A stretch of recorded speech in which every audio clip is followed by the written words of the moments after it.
Hello student, last lecture में हम quantum numbers के बारे में डिस्कस कर चुके थे। क्वांटम नंबर में से 4 क्वांटम नंबर होती हैं, उनमें से 2 हम स्टडी कर चुके हैं। सबसे first principle quantum number and second was azimuthal quantum number. तो ये दोनों हम लास्ट लेक्चर में स्टडी कर चुके हैं। देन आते हैं हमारे पास जो रिमेनिंग क्वांटम नंबर्स है उनको स्टडी करते हैं। तो रिमेनिंग में हमारे पास 2 क्वांटम नंबर हैं। सबसे फर्स्ट आता है उसमें से मैग्नेटिक क्वांटम नंबर, देन उसके बाद हमारे पास सबसे लास्ट वाला आ जाएगा स्पिन क्वांटम नंबर। तो हम सबसे फर्स्ट स्टार्ट कर देते हैं, जो कि थर्ड होगा टोटल अगर देखें तो वो जाएगा हमारे पास मैग्नेटिक क्वांटम नंबर। ठीक है, मैग्नेटिक क्वांटम नंबर, इसको हम जो डिनोट कर रहे हैं वो डिनोट कर देते हैं हम इसको स्मॉल m से। इसको हम रिप्रेजेंट कर रहे होंगे किससे? स्मॉल m से। देन जो मैग्नेटिक क्वांटम नंबर है ये किसको रिप्रेजेंट कर रहा होगा? ये रिप्रेजेंट कर रहा होगा ऑर्बिटल को। Magnetic quantum number represents orbital. ठीक है, अब ऑर्बिटल की डेफिनेशन हम पहले देख चुके हैं, एक बार फिर देख लेते हैं। ऑर्बिटल क्या होगा? 3D region around the nucleus. जैसे मान लो ये न्यूक्लियस है तो इसके अराउंड में जो 3D रीजन होगा, ये 3D रीजन को हम बोल रहे हैं ऑर्बिटल। और ऑर्बिटल की एक स्पेसिफिक डेफिनेशन है। हम ऑर्बिटल किसको बोल रहे हैं? 3D region around the nucleus where probability of finding electron is maximum, तो हम उसको बोल रहे हैं ऑर्बिटल। तो ये ऑर्बिटल की सिंपल से डेफिनेशन हो जाएगी। ठीक है, अब देखो जो m है इसकी वैल्यू हम कैसे फाइंड करते हैं मैग्नेटिक क्वांटम नंबर की वैल्यू, तो वो हम देख लेते हैं। For a given value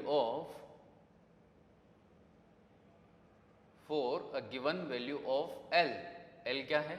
azimuthal quantum number. अगर आपको L की वैल्यू गिवन है तो जो m की वैल्यू हो जाएगी वो क्या हो जाएगी? -L to 0। मीन्स अगर आपको L की वैल्यू दे रखी है तो हम m की वैल्यू, मैग्नेटिक क्वांटम नंबर की वैल्यू वहाँ से फाइंड कर सकते हैं। और वो क्या हो जाएगी? -L to 0 and 0 to +L। ठीक है, तो ये हमारे पास वैल्यू हो जाएगी मैग्नेटिक क्वांटम नंबर की -L to 0 and 0 to +L। Directly आप बोल सकते हो -L to +L through 0। Then हम वैल्यूज देखते हैं, different value of L। Means azimuthal quantum number के डिफरेंट वैल्यू के लिए मैग्नेटिक क्वांटम नंबर की क्या क्या वैल्यूज पॉसिबल हो सकती हैं वो हम देखते हैं। जैसे मान लो यहाँ पर आपके पास L की वैल्यू है तो यहाँ पर आ जाएगी हमारे पास M की वैल्यू। ठीक है, तो वो हम देख रहे हैं। L की जो हर एक वैल्यू होगी वो किसी सबशेल को रिप्रेजेंट कर रही है, ये आप इससे पहले एजीमुथल क्वांटम नंबर में पढ़ चुके हो, तो वो हम देख लेते हैं। अब सबसे फर्स्ट जैसे हम L की वैल्यू अगर 0 पुट करते हैं, L की वैल्यू हम 0 पुट करते हैं और 0 वैल्यू L की किसके लिए होगी? S सबशेल के लिए। तो यहाँ पर M की जो वैल्यूज आ जाएगी वो क्या आ जाएगी हमारे पास? 0। ठीक है, कहाँ से कहाँ तक होगा? -L to 0 and 0 to +L। तो माइनस हम अगर L की वैल्यू पुट करेंगे यहाँ पर तो ये क्या जाएगा? -0। -0 भी 0 होता है और +0 भी 0। तो L की 0 वैल्यू के लिए M की वैल्यू आ गई हमारे पास 0। अगर L की वैल्यू 1 हम पुट करते हैं, 1 L की वैल्यू किसके लिए होगी? P सबशेल के लिए। अगर L की वैल्यू हम 1 पुट करते हैं तो यहाँ पर हमारे पास 3 वैल्यूज आएंगी M की, -1, 0 and +1। 3 values are possible for if L is equals to 1। तो ये हमारे पास M की 3 वैल्यूज आ रहेगी। देन नेक्स्ट अगर L की वैल्यू हम 2 पुट करते हैं और 2 वैल्यू L की किसके लिए होगी? D सबशेल के लिए। तो हमारे पास जो M की वैल्यू आ जाएगी वो आ जाएगी -2, -1, 0, +1 एंड +2। तो 5 वैल्यूज हमारे पास यहाँ पर ऑब्टेंड होगी। If L is equals to 3 then ये हो जाएगा -3, -2, -1, 0, +1, +2 एंड +3। मीन्स 7 वैल्यूज पॉसिबल होगी। वापस एक बार देखते हैं, जैसे मान लो L इज इक्वल्स टू 2 है तो M क्या हो जाएगा? -2 to 0 अगर चलेंगे तो -2, -1, 0। तो -2, -1, 0 एंड 0 to +L। यहाँ पर L की वैल्यू कितनी है? 2। तो 0 से अगर हम +2 तक जाएंगे तो 0, +1 एंड +2। तो इस तरीके से आप M की वैल्यू फाइंड कर सकते हो किसके लिए? गिवन वैल्यू ऑफ L के लिए। अगर आपको L की वैल्यू गिवन है तो M की value means magnetic quantum number की वैल्यू आप इजीली फाइंड कर सकते हो। नेक्स्ट हम देखते हैं अगर आपको नंबर ऑफ ऑर्बिटल फाइंड करने हैं किसी भी सब शेल में, तो उसके लिए भी एक फॉर्मूला है, maximum number of orbital in a subshell.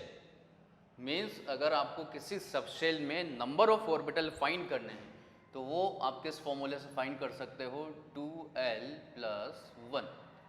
ठीक है, means given value of l आपको अगर सबशेल बता दी गई है, देन उसके बाद आप नंबर ऑफ ऑर्बिटल फाइंड कर सकते हो उस सबशेल में फॉर्मूले से 2l+1। तो वो हम देख लेते हैं। जैसे यहाँ पर आपके पास सबशेल है और यहाँ आ जाएगा max number of orbitals in subshell. तो यहाँ इसके लिए सिंपल सा फॉर्मूला है 2l+1। यहाँ पर हम सबशेल पुट करते हैं। देखें, जैसे सबसे फर्स्ट सबशेल है S, तो S सबशेल के लिए हमको पता है L की वैल्यू 0 होती है। तो यहाँ पर अगर 0 पुट करूँगा तो ये कितना आ जाएगा, फाइनल मेरे पास 1 आ रहा होगा। मीन्स S सबशेल में नंबर ऑफ ऑर्बिटल कितना होगा, 1। ठीक है, ऐसे ही नेक्स्ट हम देखते हैं जैसे P सबशेल है, तो P सबशेल के लिए L की वैल्यू 1 होती है। अब आप यहाँ पर अगर L की वैल्यू 1 पुट करोगे तो ये हो जाएगा 1 × 2 2+1, ये कितना आ जाएगा, टोटल 3। मीन्स P सबशेल में नंबर ऑफ ऑर्बिटल कितना होगा, 3। ऐसे ही देखते हैं D सबशेल के लिए। D सबशेल के लिए L की वैल्यू कितनी हो जाएगी, 2। यहाँ पर अगर आप वैल्यू पुट करते हो तो 2 × 2 4, 4+1 5। तो maximum number of orbital D subshell में कितना आ रहा होगा, 5। सिंपली F के लिए अगर आप देखोगे तो F के लिए L की वैल्यू 3 होती है, यहाँ पर 3 वैल्यू पुट करोगे तो ये आ जाएगा कितना, 7। मीन्स S सबशेल में एक ऑर्बिटल प्रेजेंट होगा, P सबशेल में 3 ऑर्बिटल्स प्रेजेंट होंगे, D सबशेल में 5 ऑर्बिटल्स प्रेजेंट होंगे और F सबशेल में 7 ऑर्बिटल्स प्रेजेंट होंगे। तो ये आपने फाइंड कर लिया maximum number of orbitals in a subshell. Similarly ऐसे ही आप max number of orbital in a shell भी फाइंड कर सकते हो, maximum number of orbital in a subshell, sorry in a shell. तो ये आप फाइंड कर सकते हो बाय फॉर्मूला n² से। मीन्स अगर आपको शेल का नंबर पता है तो सिंपली आप फाइंड कर सकते हो किससे, फॉर्मूला n² से। तो डायरेक्टली हम देख लेते हैं, जैसे यहाँ पर शेल और यहाँ पर आ जाएगा मैक्सिमम नंबर ऑफ ऑर्बिटल, और उसके लिए फॉर्मूला सिंपली क्या है, n²। तो शेल का नंबर हम देखेंगे, n की वैल्यू पुट कर देंगे तो ये आ जाएगा n1। 1 अगर n की वैल्यू 1 है तो वो कौन से शेल को रिप्रेजेंट कर रहा होगा, के सब शेल को। 2 है तो L, और 3 है तो M, और 4 है तो N। तो अब आपको मैक्सिमम नंबर ऑफ ऑर्बिटल देखना है, तो हम क्या करेंगे, जो भी n की वैल्यू है उसका स्क्वायर कर देंगे। तो अगर 1 का स्क्वायर करोगे तो कितना आ जाएगा, 1। मीन्स के सब शेल में नंबर ऑफ ऑर्बिटल कितना होगा, 1। ऐसे L सब शेल में आप देखोगे तो नंबर ऑफ ऑर्बिटल कितना आ जाएगा, 4। M सब शेल में देखोगे तो कितना आ जाएगा, 9, और N सब शेल में देखोगे तो कितना आ जाएगा, 16। तो ये इस तरीके से आप फाइंड कर सकते हो maximum number of orbital in a shell. ठीक है, देन इसके बाद नेक्स्ट पॉइंट इसी में आता है, वो हम देखते हैं। जो m होता है, मैग्नेटिक क्वांटम नंबर होता है, वो किसको रिप्रेजेंट कर रहा होता है, इट रिप्रेजेंट ओरिएंटेशन। अब ये किसको रिप्रेजेंट कर रहा है, ओरिएंटेशन को। किसका ओरिएंटेशन, ऑर्बिटल का।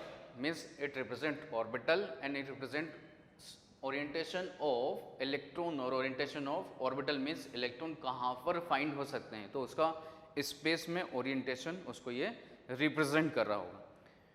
ठीक है, तो हम देखते हैं किस तरीके से रिप्रेजेंट कर रहा है। अब अगर ओरिएंटेशन है तो ये ओरिएंटेशन आपके पास कहाँ पर होगा, 3D स्पेस में, 3 डायमेंशनल स्पेस में जो भी ओरिएंटेशन आ रहा है तो उसको रिप्रेजेंट करेगा मैग्नेटिक क्वांटम नंबर। ठीक है, अब जो अलग अलग वैल्यूज़ हैं मैग्नेटिक क्वांटम नंबर की, वो अलग अलग ओरिएंटेशन को रिप्रेजेंट कर रही होंगी। तो हम देखते हैं 1 बाय 1 विद एग्जांपल। डिपेंड किस पर कर रहा है, m l पर। तो हम l की वैल्यू से m की वैल्यू निकालेंगे, देन फिर इसका ओरिएंटेशन देख रहे हैं हम। तो सबसे फर्स्ट हम देख रहे हैं इफ l = 0, अगर l 0 होगा तो m की पॉसिबल वैल्यूज़ क्या हैं, 0। ठीक है, कितनी वैल्यूज आई यहाँ पर, 1 वैल्यू, वैल्यू इक्वल्स टू 0 है, न्यूमेरिकल वैल्यू 0 है, लेकिन अगर हम देखेंगे यहाँ पर वैल्यूज कितनी आ रही है हमारे पास, टोटल नंबर कितना आ रहा है, तो 1 नंबर आ रहा है। मीन्स इसका सिंपली मीनिंग होगा 1 space orientation is present. Means अगर L 0 है और L 0 किसके लिए होता है, S सबशेल के लिए, S सबशेल के लिए L 0 है तो उसके लिए MB क्या आ रहा है 0, मतलब 1 वैल्यू आ रही है। और 1 वैल्यू किसको रिप्रेजेंट कर रही होगी, 1 space orientation of S subshell. S subshell में एक ही स्पेस ओरिएंटेशन पॉसिबल है अलोंग विद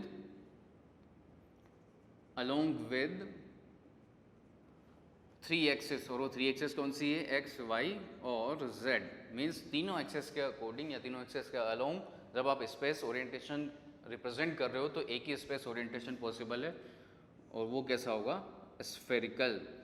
मीन्स अगर आप वाई एक्सेस के थ्रू देखोगे या एक्स एक्सेस के थ्रू देखोगे या जेड एक्सेस के थ्रू देखोगे तो जो स्पेस ओरिएंटेशन हमारे पास आ रहा है वो किस तरीके से आ रहा होगा, ये वाई एक्सेस हो जाएगी, ये जेड एक्सेस हो जाएगी और ये एक्स एक्सेस हो जाएगी, और ये हमारे पास कौन सा ऑर्बिटल हो जाएगा, ये हो जाएगा एस ऑर्बिटल। अब देखो अगर L 0 है तो वो कौन से सबशेल को रिप्रेजेंट कर रहा होगा, एस सबशेल को। एस सबशेल में एक ही स्पेस ओरिएंटेशन पॉसिबल है और वो कौन सा होगा, स्फेरिकल। तो जो एस ऑर्बिटल होता है इसकी शेप हमारे पास कैसी आ जाएगी, इसकी शेप आ रही होगी स्फेरिकल। मीन्स जो एस ऑर्बिटल होगा वो कैसा हो जाएगा हमारे पास, नॉन डायरेक्शनल। आप किसी भी एक्सिस के थ्रू अगर देखोगे तो शेप कैसी आ रही होगी, स्फेरिकल। ठीक है, तो ये m की जो वैल्यू है वो किसको रिप्रेजेंट कर रही है, स्पेस ओरिएंटेशन को। ठीक है, तो यहाँ पर एक ही वैल्यू है, मतलब एक ही स्पेस ओरिएंटेशन पॉसिबल है। ठीक है, नेक्स्ट आगे हम बढ़ते हैं। देखो L की जो 0 वैल्यू है वो किसको रिप्रेजेंट कर रही है, S सबसेल को। मीन्स F सबसेल में एक ही स्पेस ओरिएंटेशन पॉसिबल होगा। नेक्स्ट आगे बढ़ते हैं, L if L is equals to 1, अगर L हमारे पास 1 है तो जो M की पॉसिबल वैल्यूज़ हैं वो क्या जाएंगे हमारे पास, -1, 0 एंड +1। मीन्स 3 वैल्यूज़ हैं तो 3 स्पेस ओरिएंटेशन पॉसिबल होंगे। 3 स्पेस ओरिएंटेशन मतलब 3 ओरिएंटेशन पॉसिबल हैं। तो जो तीनों ओरिएंटेशन है वो हम देखते हैं किस तरीके से हैं। अब देखो जो L की 1 वैल्यू है, अगर L इज इक्वल्स टू 1 है तो वो किसको रिप्रेजेंट कर रहा होगा, वो रिप्रेजेंट कर रहा होगा किसको, P सबशेल को। L की जो भी ईच वैल्यू आ रही है वो किसको रिप्रेजेंट कर रही है, किसी सबशेल को। तो अगर सबशेल हमारे पास यहाँ पर कौन सी है, P सबशेल। अगर L 1 है तो वो किसको रिप्रेजेंट कर रहा है, P सबशेल को। ठीक है, तो ये P सबशेल को रिप्रेजेंट कर रहा होगा और P सबशेल में 3 स्पेस ओरिएंटेशन पॉसिबल है। अब जो 3 स्पेस ओरिएंटेशन है वो किस तरीके से हैं वो हम देखते हैं, और वो तीनों स्पेस ओरिएंटेशन जो पॉसिबल होंगे वो अलग अलग एक्सिस के according 3 space orientation with x, y and z axis. तो अलग अलग एक्सेस के अकॉर्डिंग, अलग अलग एक्सेस के अकॉर्डिंग क्या होगा, अलग अलग स्पेस ओरिएंटेशन पॉसिबल हो, वो हम देखते हैं। देखो अगर ये जो p ऑर्बिटल होता है इसकी जो शेप होगी वो कैसी हो जाएगी, डम्बल शेप्ड। p ऑर्बिटल की जो शेप आ रही होगी हमारे पास वो कैसी आ जाएगी, डम्बल शेप्ड। डम्बल देखा होगा आपने, जो जिम में अपन एक्सरसाइज करते हैं तो उसमें क्या होता है, 2 लोब होते हैं। उसी तरीके से यहाँ पर शेप प्रेजेंट होगी, तो वो हम देख लेते हैं। जैसा मान लो अगर मैं ऐसा स्पेस ओरिएंटेशन बनाता हूँ जिसमें डंबल प्रेजेंट, तो डंबल में लोब होंगे, वो लोब हम बना लेते हैं।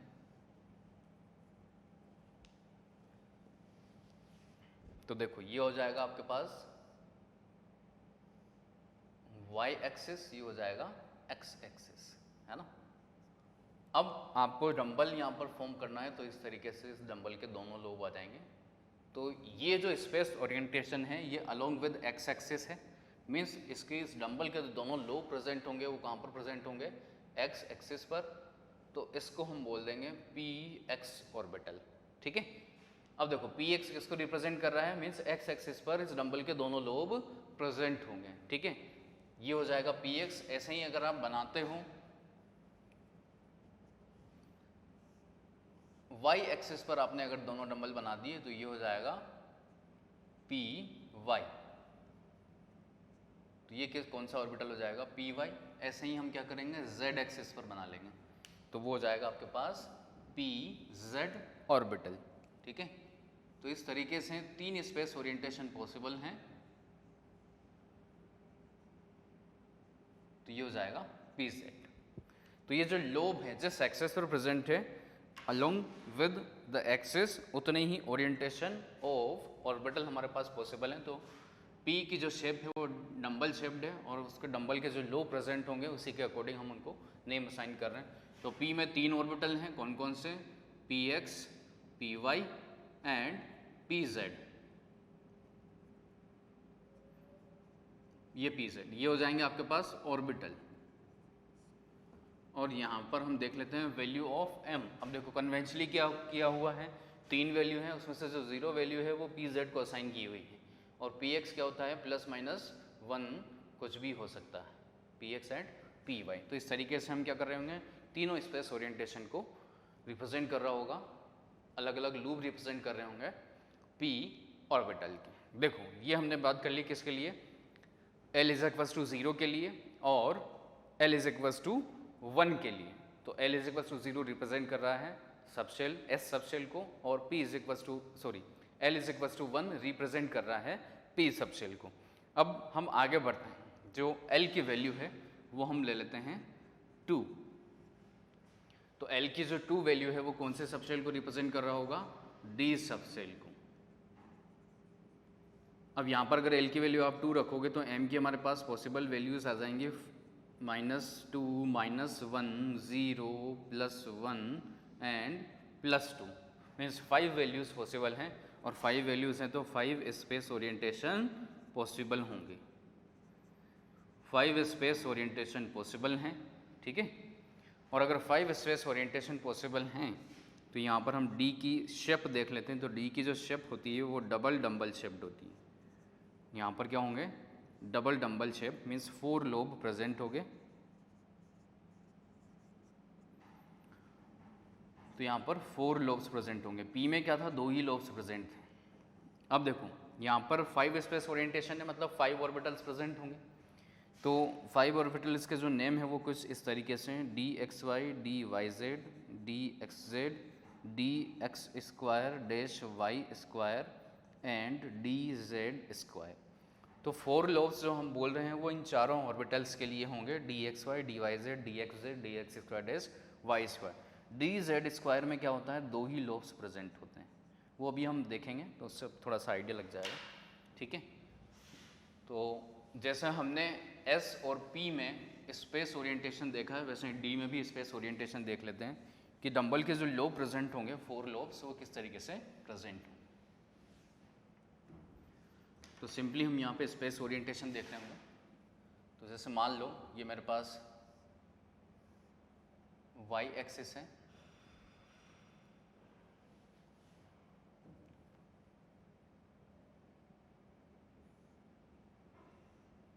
और ये z एक्सिस, ये हो जाएगा x, ये हो जाएगा y और ये हो जाएगा z।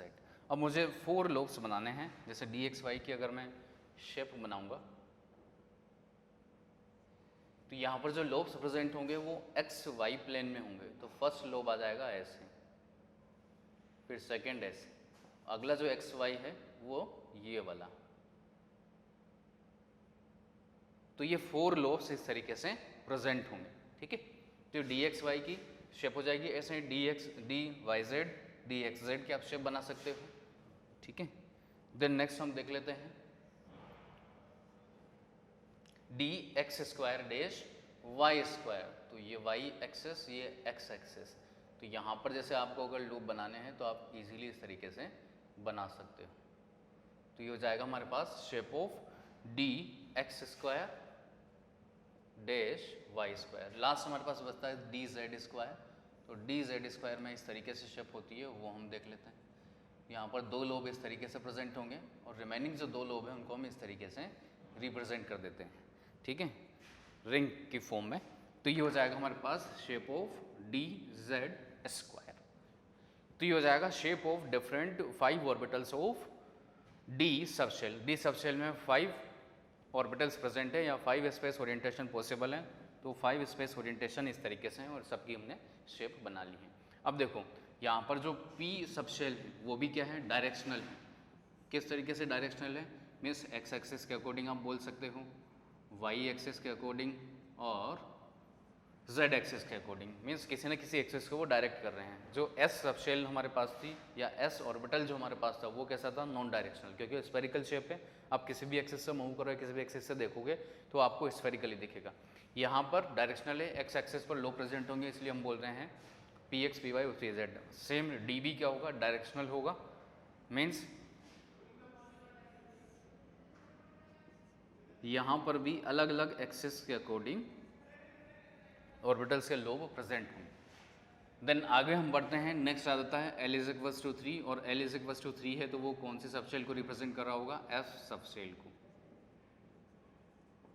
और L इज अगर 3 है तो M की जो पॉसिबल वैल्यूज आ जाएंगी हमारे पास वो आ रही होगी -3, -2, -1, 0, +1, +2 एंड +3, मीन्स 7 वैल्यूज पॉसिबल है। और 7 वैल्यूज है तो 7 स्पेस ओरिएंटेशन होंगे, मीन्स सिंपली हम बोल सकते हैं कि 7 ऑर्बिटल्स प्रेजेंट होंगे। तो ये आप पहले ही देख चुके हो कि F सबशेल में कितने ऑर्बिटल्स हैं, 7 ऑर्बिटल। अब इन ऑर्बिटल्स की जो स्ट्रक्चर होती है या शेप जो होता है वो कॉम्प्लेक्स होता है, ठीक है। लीफ लाइक स्ट्रक्चर होती है, वैसे आप बोल सकते हो लीफ लाइक स्ट्रक्चर, लेकिन इनको फर्दर स्टडी में इंक्लूड नहीं किया गया क्योंकि कॉम्प्लिकेटेड होते हैं, ठीक है। तो ये हो जाएगा हमारे पास magnetic quantum number. Magnetic quantum number हमने बहुत सारी चीज़ें देखी, जितने भी सबशेल थे उनमें जो ऑर्बिटल्स प्रेजेंट हैं वो हमने देखे हैं। तो यहाँ पर अगर F सबशेल की अगर बात करोगे उसमें जो ऑर्बिटल प्रेजेंट हैं तो वो भी कैसे होंगे, डायरेक्शनल होंगे। तो इस तरीके से हमारे पास टोटल मैग्नेटिक क्वांटम नंबर में अलग अलग ऑर्बिटल्स की जो शेप है वो हमने स्टडी कर ली है और कितने ऑर्बिटल्स प्रेजेंट होंगे किसी शेल में वो हमने स्टडी कर लिया। सब शेल में अगर आपको ऑर्बिटल फाइंड करने हैं तो वो भी आप फाइंड कर सकते हो। लास्ट पॉइंट जो बचता है वो हम देख लेते हैं, all the orbitals in a subshell, किसी सबशेल में जो ऑर्बिटल्स होंगे, जैसे मान लो पी सबशेल में 3 ऑर्बिटल हैं तो उन तीनों ऑर्बिटल्स की जो एनर्जी होगी वो क्या होगी, सेम होगी। All the orbitals in a subshell has same energy, means इनकी एनर्जी क्या होगी, सेम होगी। और इसको हम बोल देते हैं degenerate orbital, and these are known as degenerate orbital. और ये जो फिनोमिना है ऑर्बिटल्स शो कर रहे हैं उसको बोल देते हैं हम डीजनरेसिटी, ठीक है। तो ये हो जाएगा हमारे पास मैग्नेटिक क्वांटम नंबर। नेक्स्ट जो हमारे पास आता है, सबसे लास्ट 4 क्वांटम नंबर थे उसमें से सबसे last spin quantum number. Spin quantum number को हम रिप्रेजेंट कर देते हैं एस से, ठीक है। यहाँ पर मैग्नेटिक क्वांटम नंबर का अगर आप देखोगे कि इसको किसने प्रपोज किया है तो 2 साइंटिस्ट हैं, जीमान एंड लिंडे। तो इन दोनों साइंटिस्ट ने इसको प्रपोज किया है, जीमान एंड लिंडे। ऐसे ही हम बात कर लेते हैं स्पिन क्वांटम नंबर की, तो स्पिन क्वांटम नंबर को किसने प्रपोज किया है, गोल्डश्मिट। गोल्डश्मिट ने इसको प्रपोज किया, ठीक है। अब स्पिन क्वांटम नंबर क्या रिप्रेजेंट करता है, स्पिन क्वांटम नंबर रिप्रेजेंट करता है direction of spin, direction of spin, किसकी spin, spin of electron, means electron जो स्पिन कर रहा है उसको रिप्रेजेंट कर रहा होगा। अब कहाँ पर रिप्रेजेंट कर रहा होगा, direction of spin of electron on it's on axis, means अपनी एक्सिस पर वो जिस तरीके से या जिस डायरेक्शन में स्पिन कर रहा होगा तो उसको कौन रिप्रेजेंट कर रहा होगा, spin quantum number. Spin quantum number को हम रिप्रेजेंट कर देते हैं एस से, ठीक है। अब देखो जो स्पिन है उसकी दो ही पॉसिबिलिटी हो सकती है, या तो क्लॉकवाइज स्पिन कर रहा होगा या फिर वो एंटी क्लॉकवाइज स्पिन कर रहा होगा। क्लॉकवाइज स्पिन इस तरीके से, एंटी क्लॉकवाइज स्पिन इस तरीके से, या आप बोल सकते हो जो क्लॉकवाइज स्पिन है उसको हमने असाइन कर दिया है, कुछ वैल्यू हमने असाइन कर दी है स्पिन क्वांटम नंबर की, और वो है +½ तो +½ हम असाइन कर रहे हैं इस स्पिन के लिए, और एंटी क्लॉकवाइज के लिए हमने असाइन कर दिया है -½ तो उसको हम बोल देते हैं इस तरीके से। तो ये हो जाएगा आपके पास direction of spin of electron on its own axis. ठीक है, अब नेक्स्ट हमारे पास जो पॉइंट आता है वो देखते हैं कि किसी भी ऑर्बिटल में N orbital can have maximum 2 electrons. किसी भी ऑर्बिटल में मैक्सिमम कितने इलेक्ट्रॉन्स आ सकते हैं? 2 इलेक्ट्रॉन्स आ सकते हैं। ठीक है, अब देखो जो ऑर्बिटल्स हैं, इन ऑर्बिटल्स को हम इस तरीके से रिप्रेजेंट करते हैं, और ऑर्बिटल में जो इलेक्ट्रॉन हैं उनकी स्पिन को हम इस तरीके से रिप्रेजेंट कर सकते हैं। तो अलग अलग डायग्राम में बना रहा हूँ, देखते हैं। जैसे मान लो मैंने दोनों इलेक्ट्रॉन जो है वो इस डायरेक्शन में रखे, क्लॉकवाइज डायरेक्शन में, तो और सेकंड कंडीशन में मैंने दोनों इलेक्ट्रॉन एंटी क्लॉकवाइज डायरेक्शन में रखे। तो ये जो दोनों कंडीशन मेरे पास बनी है, इन दोनों कंडीशन को हम बोल देते हैं स्पिन पैरेलल। मीन्स इस कंडीशन में इलेक्ट्रॉन की जो स्पिन है वो कैसी? Spin parallel. और एक डायरेक्शन ये हमारे पास बनेगी, इसको हम बोल देते हैं स्पिन पेयर्ड। मीन्स इलेक्ट्रॉन ने जो स्पिन है वो जस्ट अपोजिट स्पिन शो कर रखी है एक ही ऑर्बिटल में, तो इसको हम बोलेंगे स्पिन पेयर्ड। और ये हो जाता है हमारे पास स्पिन पैरेलल। मीन्स दोनों इलेक्ट्रॉन की जो स्पिन है वो कैसी है? सिमिलर डायरेक्शन में, अपनी एक्सिस पर वो सिमिलर डायरेक्शन में रोटेट कर रहे हैं। ठीक है, तो ये हो जाएगा हमारे पास डायरेक्शन ऑफ स्पिन। ठीक है, देन इसी के साथ कंप्लीट हो जाता है स्पिन क्वांटम नंबर। अब देखो 4 क्वांटम नंबर हमने स्टडी किए हैं। 4 क्वांटम नंबर हमारे पास हैं किसी भी इलेक्ट्रॉन को किसी एटम में रिप्रेजेंट करने के लिए। ठीक है, तो फर्स्ट हमारे पास था सबसे first principle quantum number, second azimuthal quantum number, third one जो हमने स्टडी किया है आज मैग्नेटिक क्वांटम नंबर, और last one spin quantum number. अब ये चारों क्वांटम नंबर्स क्या क्या शो कर रहे हैं या क्या क्या रिप्रेजेंट कर रहे हैं वो थोड़ा सा हम एक बार रिवाइज कर लेते हैं। सबसे फर्स्ट जो प्रिंसिपल क्वांटम नंबर है, प्रिंसिपल क्वांटम नंबर क्या बता रहा था? Name, size and energy of electron in which shell it is present. जिस शेल में प्रेजेंट है उस शेल की या उस इलेक्ट्रॉन की एनर्जी, नेम और साइज की कौन सी शेल में प्रेजेंट है। सेकंड हमने स्टडी किया है एजीमुथल क्वांटम नंबर, वो क्या रिप्रेजेंट कर रहा होगा कि इलेक्ट्रॉन किस शेल में प्रेजेंट है, ये तो प्रिंसिपल ने बता दिया, प्रिंसिपल क्वांटम नंबर ने। सेकंड एजीमुथल क्या बताएगा? एजीमुथल क्वांटम नंबर ये बता रहा होगा कि शेल आपको पता लग गई, अब उस शेल में कौन सी सब शेल में वो इलेक्ट्रॉन प्रेजेंट है। देखो प्रिंसिपल क्वांटम नंबर से शेल पता लगी, एजीमुथल से आपको सब शेल पता लगी। मैग्नेटिक क्वांटम नंबर क्या बता रहा होगा? सब शेल में किस ऑर्बिटल में वो इलेक्ट्रॉन प्रेजेंट है। ठीक है, और लास्ट स्पिन क्वांटम हमने स्टडी किया, तो स्पिन क्वांटम नंबर हमको क्या प्रेजेंट कर रहा होगा कि उस ऑर्बिटल में इलेक्ट्रॉन जो रिवोल्व कर रहा है अपनी एक्सिस पर वो किस डायरेक्शन में रिवोल्व कर रहा है।